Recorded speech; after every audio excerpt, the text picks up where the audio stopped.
Para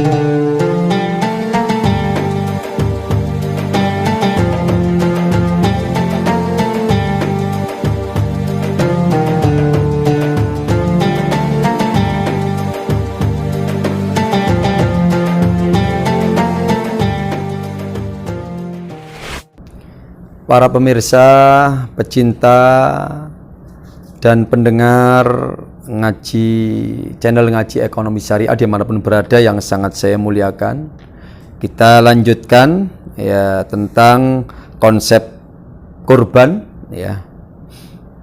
Tadi sudah saya sampaikan bahwa kurban di samping sebagai bukti ya atau sebagai cara kita mendekatkan diri kepada Allah, kurban juga sebagai bukti cinta kita kepada Allah Subhanahu wa Ta'ala. Jadi tidak cukup kita merasa cinta kepada Allah hanya dengan ibadah-ibadah sholat, puasa, ya, qiyamul lail, baca Quran, tapi cinta kita juga perlu kita buktikan kepada Allah dalam bentuk berkorban, menyembelih hewan kurban yang kemudian itu kita niatkan untuk Allah Subhanahu wa Ta'ala, dagingnya kita bagi kepada sesama kita, lebih-lebih yang sangat membutuhkan. Ya. Lah, saya ingat ini para pemirsa dan pendengar channel Ngaji Ekonomi Syariah, ada sebuah hadis kenapa kurban ini sangat penting, perlu kita perhatikan ya, dan perlu kita galakkan ya, karena dalam hadis ini saya kalau membaca, mendalami juga ngerasa merinding ya, takut kalau tidak bisa mengamalkan. Hadisnya seperti ini. Qala Rasulullah sallallahu alaihi wasallam, "Man kana lahu wus'atan falam yudakhi fala yaqrabanna musallana." Al hadis au kama qala.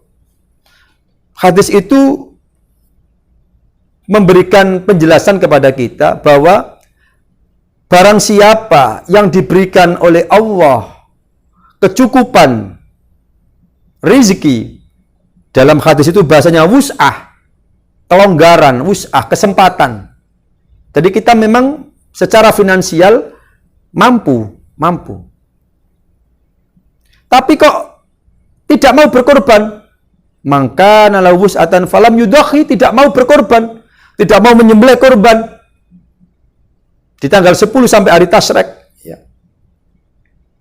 Kata Rasulullah, fala yaqrabanna musallana, jangan sekali-kali kamu mendekati tempat sholatku. Artinya apa? Nggak diakui oleh Rasulullah sebagai umatnya. Dilarang mendekat ke tempat sholatnya Rasulullah gara-gara tidak mau berkorban, sementara dia diberikan kemampuan oleh Allah Subhanahu wa Ta'ala. Lagi-lagi mohon maaf, sama dengan konsep infak tadi. Tidak semua yang mampu hartanya melimpah itu mesti bisa berinfak, bahkan berinfak banyak. Sebaliknya, tidak semua yang pas-pasan, yang sederhana, bahkan yang tidak mampu, kemudian tidak bisa berinfak. Semua kembali pada kedalaman kita menghayati syariat Allah Subhanahu wa Ta'ala, ketaatan kita, bahkan bahasa saya, seberapa jauh dan dalam cinta kita kepada Allah Subhanahu wa Ta'ala. Makanya ini ukurannya ini. Seakan-akan Allah ini memberikan kesempatan, buktikan kalau kamu cinta kepadaku. Buktikan kalau kamu dekat dengan Allah.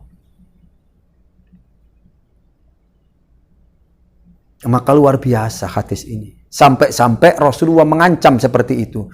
Kalau kamu diberikan kemampuan, kelonggaran rezeki, kelebihan rezeki oleh Allah, kok tidak mau berkorban, jangan sekali-kali kamu mendekati tempat sholat kita. Nggak diaku sebagai umat Rasul. Gara-gara. Berapa sih harganya kambing? Berapa? Mungkin 3 juta. Kalau kita cerdas dalam mengelola, memanage keuangan kita, nggak ada kata berat dan sulit. Ternyata 3 juta dalam setahun itu sangat mudah untuk kita kumpulkan. Lebih-lebih yang punya gaji, yang sudah jelas pekerjaannya, lebih-lebih. Berarti kita cukup mengumpulkan uang kita setiap bulan 250.000.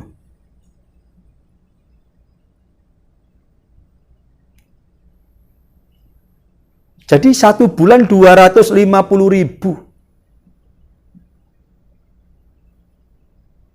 Satu tahun persis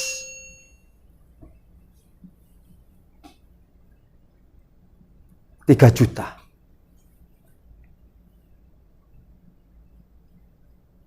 Apalagi bagi mereka yang sudah bisa ngangsur mobil 4 juta, bisa ngangsur sepeda motor, ya, sampai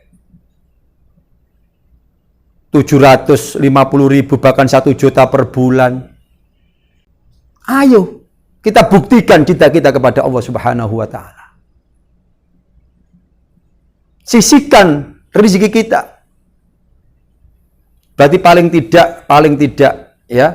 tidak kita sehari nabung 10.000. Nanti 10 hari 100.000, 30 hari 300.000.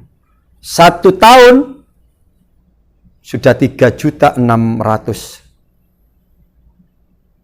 Kalau merasa terlalu besar, berarti kita cukup mungkin, ya, kita kurangi 8.000 per hari. 1 hari 8.000, 10 hari bisa 80.000. Kali 3 atau 30 hari kali 8, 240.000. Sudah bisa untuk beli kambing. Pengen korban sapi, bisa patungan. Lah orang yang mampu seperti ini banyak, tapi nyatanya yang berkorban tidak sebanyak yang mampu secara finansial. Makanya sekali lagi tidak berlebihan saya katakan, kalau konsep korban ini diamalkan sebaik mungkin, ini menjadi kekuatan umat dan bisa membantu saudara-saudara kita yang kurang mampu. Dan itu artinya mengurangi kemiskinan di antara saudara-saudara kita. Sekali lagi. Allah menunggu bukti kita kalau kita cinta kepada Allah. Karena memang berkorban adalah bukti cinta kita kepada Allah Subhanahu wa ta'ala. Dengan mengkorbankan harta kita lewat menyembelih hewan kurban. Saya pernah, mohon maaf kalau ada yang merasa penjelasan saya atau statement saya ini salah, saya mohon untuk diluruskan. Atau kalau dianggap benar, terus ada yang merasa kok selama ini belum menjalankan, mudah-mudahan menjadi pengingat kita. Bagi yang belum, ya, paling nggak menyadarkan,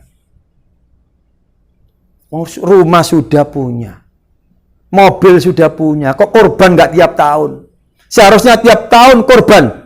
Bagi saya wajib tiap tahun korban. Nggak cukup sekali hidup hanya 1 kali korban. Tidak. Karena ini konsep berbagi. Yang kita sembelih ini dagingnya kita bagi kepada sesama kita.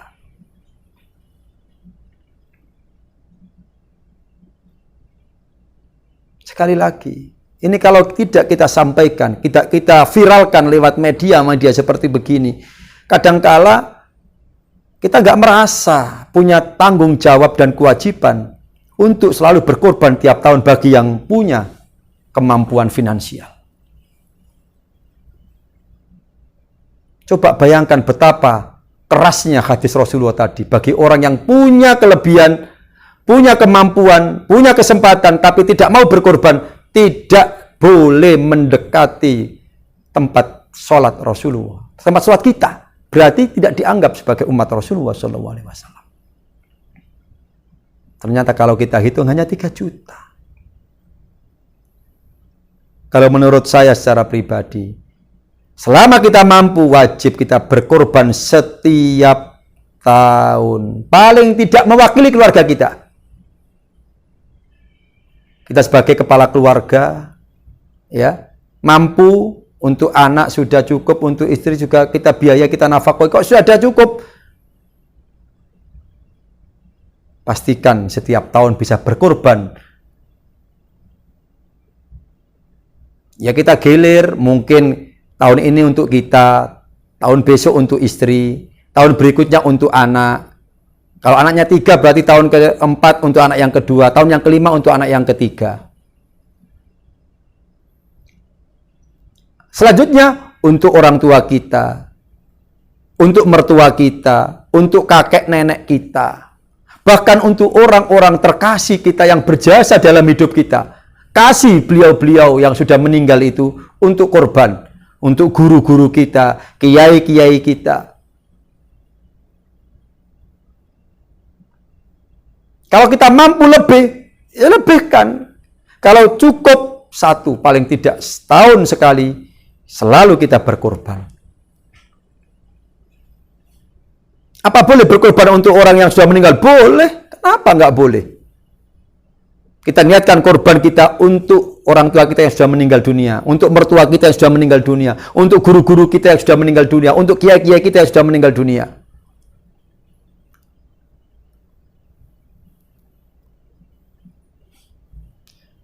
Para pemirsa, pecinta, dan pendengar channel Ngaji Ekonomi Syariah dimanapun berada yang sangat saya muliakan. Toh kemudian apa yang kita berikan untuk berkorban, itu nanti kita bagikan kepada saudara kita yang kurang mampu. Apalagi kalau kita mengikuti manajemen seperti era sekarang. Kalau sudah banyak yang berkorban, maka ada cara yang sangat-sangat baik ya di era teknologi yang sudah maju begini. Ada kemudian daging ya korban itu tidak dihabiskan seketika itu, atau yang sudah mampu enggak ya sekedarnya aja. Yang lain kemudian dibagikan dalam bentuk di masa-masa yang mendatang. Mungkin bentuknya dalam dibuat kaleng-kaleng. Ya, diproduksi menjadi sosis-sosis, ya, menjadi bahan lauk untuk masa yang akan datang, tidak sekali habis saat sekarang. Ya, ada pengalengan, ada pensosisan, ya, dibentuk dalam bentuk itu nanti dibagikan di. Kalau memang ini sudah menjadi kesadaran nasional, mesti akan melimpah, Ya otomatis sesuai dengan kemampuan. Kalau yang mampunya 1 ya cukup 1. Yang mampu beli 2 ya 2. Yang mampu beli 3 ya 3. Yang mampu sapi ya sapi, lembu. Uang ini bagian dari cinta kita kepada Allah. Bukti cinta kita kepada Allah. Pengorbanan kita untuk Allah. Lewat menyembelih hewan kurban. Karena melimpah, nggak mungkin kita bagikan di hari itu. Tapi bisa kita bentuk dalam pengalengan daging. Ya, kita bentuk seperti kayak kornet seperti itu atau apalah yang sekarang teknologi sudah canggih itu. Tidak sekali kita bagi habis pada saat Idul Kurban itu. Tapi sebagian kita sisihkan untuk keperluan-keperluan karena mungkin sudah melimpah di hari itu atau di bulan Dzulhijjah itu sudah banyak melimpah daging-daging kurban, lebihnya di manage, di model dalam bentuk-bentuk ya, pengkalengan ya, daging untuk membantu di masa-masa mendatang. Bahkan kita kirimkan di saudara-saudara kita yang lain, yang jauh, ya, atau yang sedang kena ada musibah, atau ada yang di daerah yang masih kekurangan. Tapi bentuknya bukan kemudian daging mentah sekarang, tapi sudah dikelola, diolah menjadi bentuk-bentuk pengalengan daging seperti itu. Luar biasa. Sehingga sepanjang tahun tidak ada umat Islam atau umat saudara-saudara kita yang kekurangan dari sisi kebutuhan lauk atau daging. Karena umat Islam sudah punya kesadaran nasional untuk semua berkorban dalam rangka membuktikan diri kita bahwa kita adalah cinta dan berkorban untuk mendekatkan diri kepada Allah Subhanahu wa taala. Makanya diartikan kurban, mendekatkan diri. Maka tidak berlebihan. Saya katakan seperti di awal tadi, bahwa kekuatan ekonomi umat Islam selain infak juga bisa lewat manajemen berkorban, dengan mengetuk tadi kesadaran itu. Jadi mulai sekarang jangan lagi ada pandangan yang kemudian korban cukup sekali. Tidak, selama kita mampu berkali-kali, setiap tahun kita berkorban. Momentum Idul Adha kita ikut berkorban selama kita punya kesempatan, punya kelebihan rezeki, punya kemampuan. Kita berkorban tiap tahun. Tidak cukup sekali dalam hidup, tapi berkali-kali selama kita mampu. Oleh karena itu, ayo bareng-bareng ya. Kita buktikan cinta kita Allah lewat pengorbanan materi kita. Pengorbanan material kita kepada Allah dengan berkorban berbagi kepada sesama kita. Alangkah senangnya. Dan ini kalau kemudian menjadi kesadaran nasional, akan bisa membentuk kerukunan, kesatuan umat Islam. Karena yang merasa mampu selalu ingat berbagi kepada yang kurang mampu. Tanpa kita sadari ini menjadi satu kesatuan ikatan yang luar biasa. Ya. Makanya di samping kalau ekonomi ini sudah bagus, ya, kekuatan ekonomi sudah berjalan dengan baik, maka akan tumbuh kekuatan kesatuan umat Islam.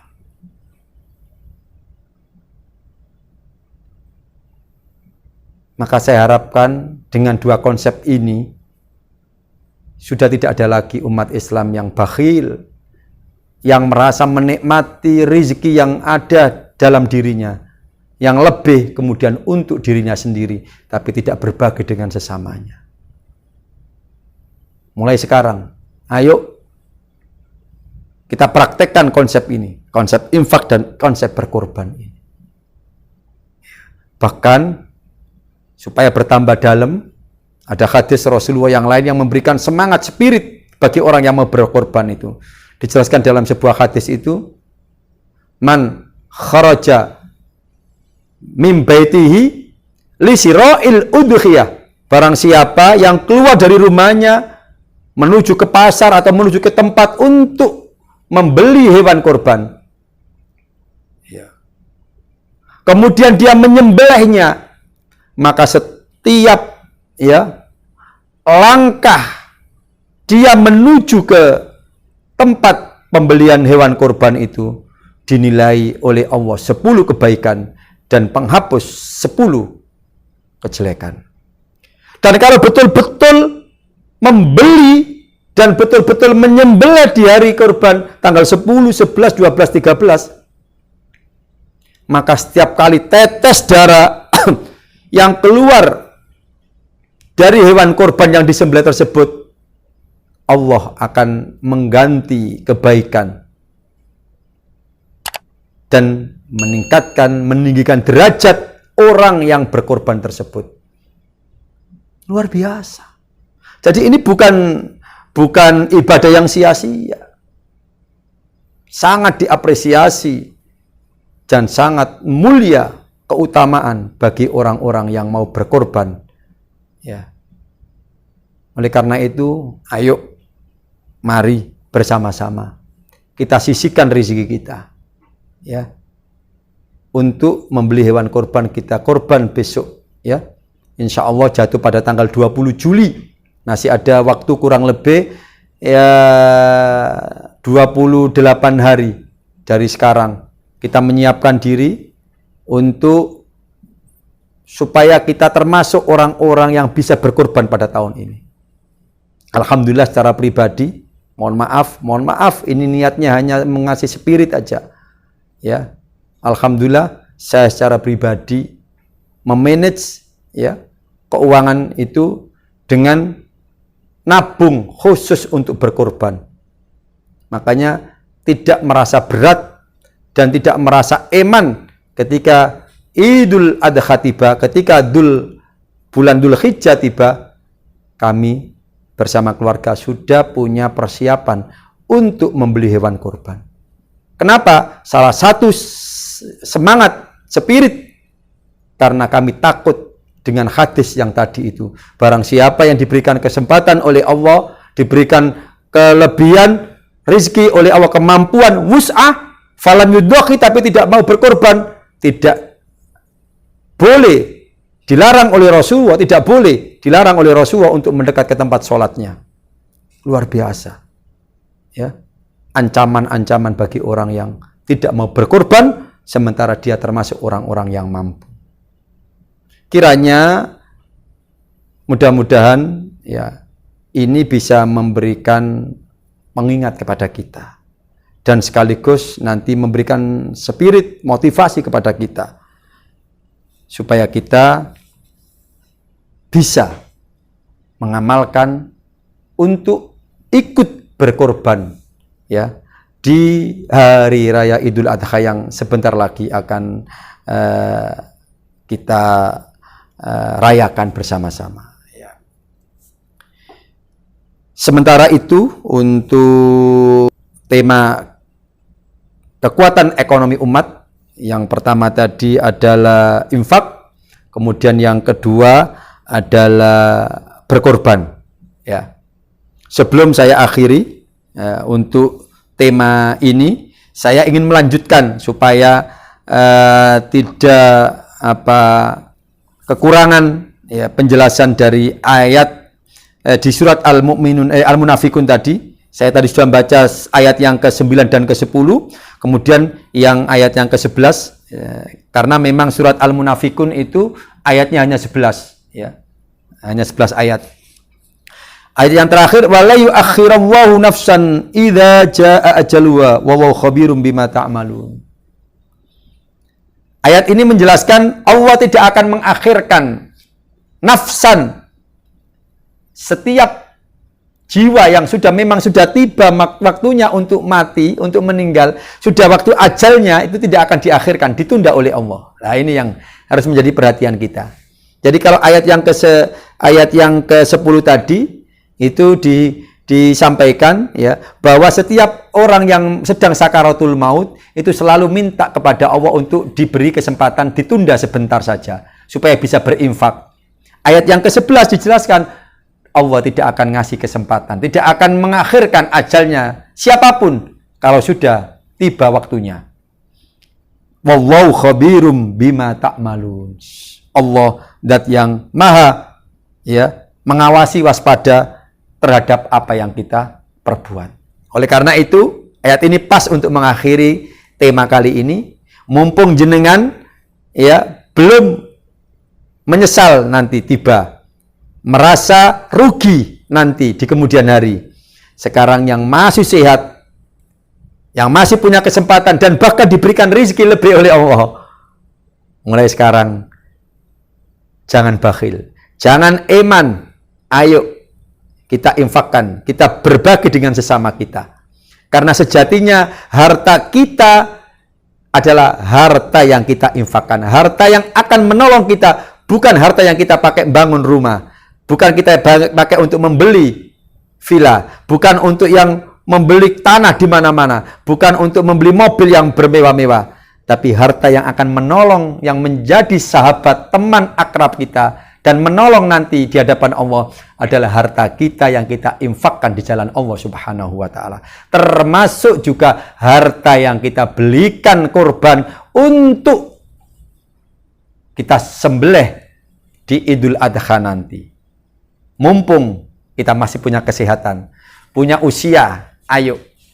Ya, orang yang cerdas adalah orang yang bisa mengelola ya keuangannya, hartanya untuk di jalan Allah Subhanahu, bisa berinfak, juga bisa berwakaf, juga bisa berkorban, berbagi, membantu dengan sesama kita. Sebelum kita nanti menyesal rugi di kemudian hari, ayo kita banyak sudah pelajaran fenomena di keseharian kita. Banyak orang-orang yang kaya, yang hartanya melimpah, begitu meninggal hartanya berpindah kepada ahli warisnya. Nah, mumpung kita masih ada usia, Masih sehat kesempatan. Mari kita manfaatkan harta yang kita miliki untuk berbagi. Perbanyak infak. Titipkan di masjid, di musola, di TPQ, di lembaga pendidikan, di rumah-rumah sakit, di jalan-jalan, di tetangga-tetangga kita. Itulah yang akan bisa menolong kita. Mudah-mudahan ini bisa bermanfaat bagi kita bersama-sama dan selanjutnya kita diberikan kesempatan oleh Allah untuk bisa mengamalkannya. Sebelum saya akhiri, sekali lagi kita berdoa memohon kepada Allah, mudah-mudahan kita selalu diberikan tetapnya iman dan Islam, diberikan oleh Allah keselamatan, diberikan oleh Allah kesehatan, dijauhkan oleh Allah dari segala macam mara bahaya, musibah dan fitnah, khususnya penyakit wabah COVID-19. Mudah-mudahan putra-putri kita, keluarga kita dijadikan oleh Allah anak-anak putra-putri dzurriyyah yang soleh, solehah, keluarga yang sakinah, mawaddah warahmah, diberi oleh Allah rezeki yang banyak, halal dan barokah, dan mudah-mudahan rezekinya bisa kita gunakan untuk beribadah kepada Allah Subhanahu wa ta'ala. Amin. Amin, amin ya rabbal alamin. Al-Fatihah. A'udzubillahi minasyaitonirrajim. Bismillahirrahmanirrahim. Alhamdulillahirabbil alamin. Arrahmanirrahim. Maliki yaumiddin. Iyyaka na'budu wa iyyaka nasta'in. Ihdinas siratal mustaqim. Siratal ladzina an'amta 'alaihim ghairil maghdubi 'alaihim waladdallin. Rabbighfirli wa liwalidayya wa lil mu'minina amin ya rabbal alamin. Kita akan lanjut pada episode berikutnya. Sekali lagi kita tetap bersama-sama selalu mengikuti channel Ngaji Ekonomi Syariah. Jangan lupa like, komen, share sebanyak-banyaknya ke grup-grup, ke media-media, ya baik grup WA keluarga, ya WA jamaah-jamaah kita, kolega-kolega kita, sahabat-sahabat kita, dan juga jangan lupa subscribe. Mudah-mudahan channel ini terus bisa kita ikuti kelanjutannya dan syiar ekonomi syariah ini bisa memberikan pencerahan dan kemanfaatan kepada kita semua. Terima kasih. Assalamualaikum warahmatullahi wabarakatuh.